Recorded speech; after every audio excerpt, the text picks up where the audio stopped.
Hey guys, today I want to talk about some of my favorite underrated books that I read in 2017.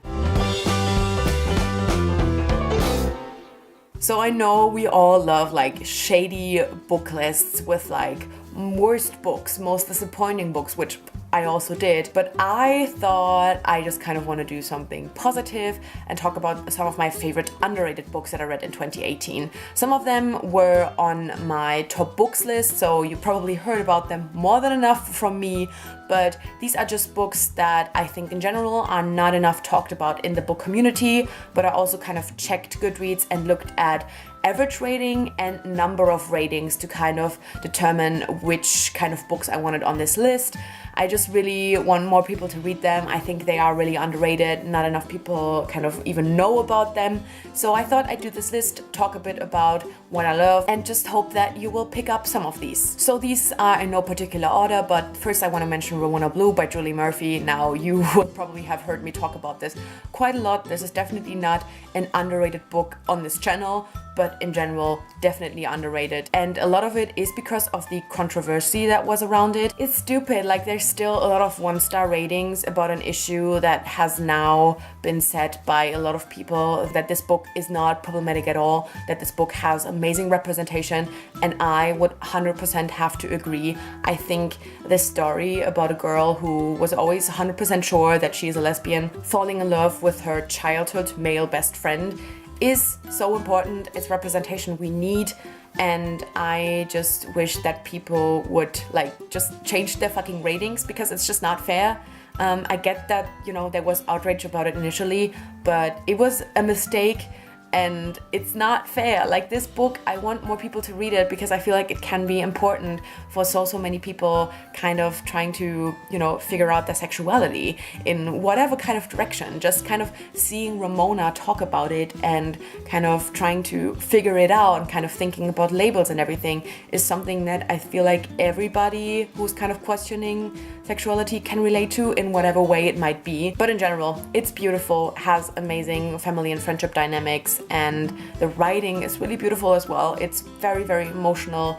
I just love Ramona Blue so much, but I definitely think that it's especially underrated because people kind of didn't want to give it a chance after like the first blurb that someone fucked up. Like it's not fucking Julie Murphy's fault. In a similar kind of vein, I have Like Water by Rebecca Podos. I mean, this is about a girl who was into boys her whole life and then ends up falling in love with a girl, but she has a lot of the same questions, but in general, it's just a really great coming of age novel. I would just highly recommend it, especially to people questioning their sexuality, but in general as well. There's so many great friendship and family dynamics in it as well. It's a really short book and packs a lot into it. I really think Like Water is so great. And this one is incredibly underrated. It has like, I don't know, like just such a small amount of ratings on Goodreads. I was truly shocked because it's a really beautiful contemporary. And also kind of in this category, I feel like is Dress Codes for Small Towns by Courtney Stevens. This is a YA contemporary that kind of has also to do with like sexual identity, but also gender identity. And it is about this big friendship group and this girl kind of basically being in love with every one of her friends. It's just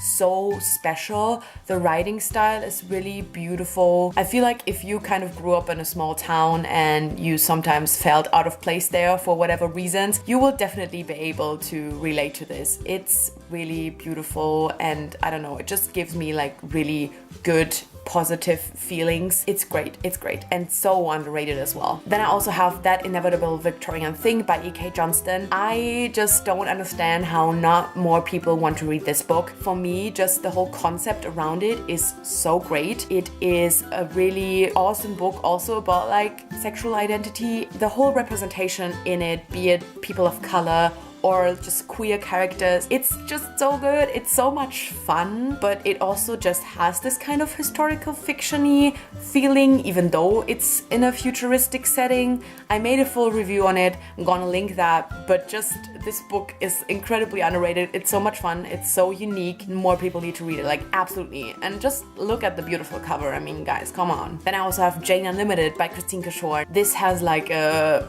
really low rating on Goodreads compared to like other books. I don't understand why. I mean, I guess I understand somehow why, because it is like a really crazy weird book. But once you kind of get into it and you're kind of open to what the fuck is going on, it's so amazing. It's so good. It's so unique. It's just absolutely fantastic.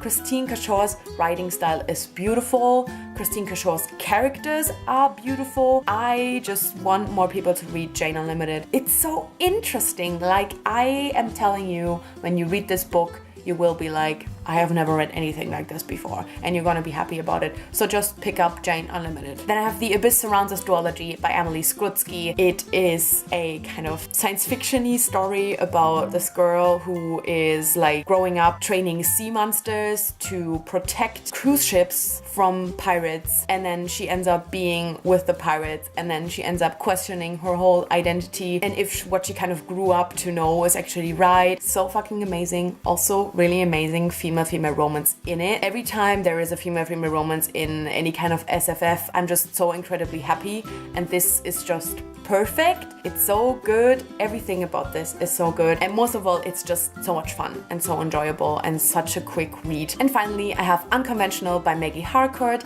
I just think this is a book that like BookTube really needs. Like, we all love fandom-y and convention books, so I don't really understand why this isn't in the same vein like Geekerella or Queens of Geek, because this is basically like a similar thing. This is a book that takes place at like several conventions. It's just really kind of nerdy, geeky, fandom-y, so books that we all kind of love. It's a really like big book for a contemporary. It has like 450 pages or so, but it's absolutely worth it. It's a really quick read. We kind of go through several conventions, so it's really a lot of fun, really enjoyable, has a really like cute romance in it, and it's just, yeah, it's just fun. It's like nothing like super intense or anything, but just fun and perfect for fans of books about conventions. Anyway, these were my favorite underrated books that I read in 2017. I would be really, really happy to see any of you pick up any of these books. I just love all of them. I want more people to read them. And yeah, let me know some of your favorite underrated books that you read in 2017. Obviously, don't have to be 2017 releases, but yeah, just let me know so maybe I can pick up something as well. And thank you so much for watching. I guess I'll see you soon. Bye!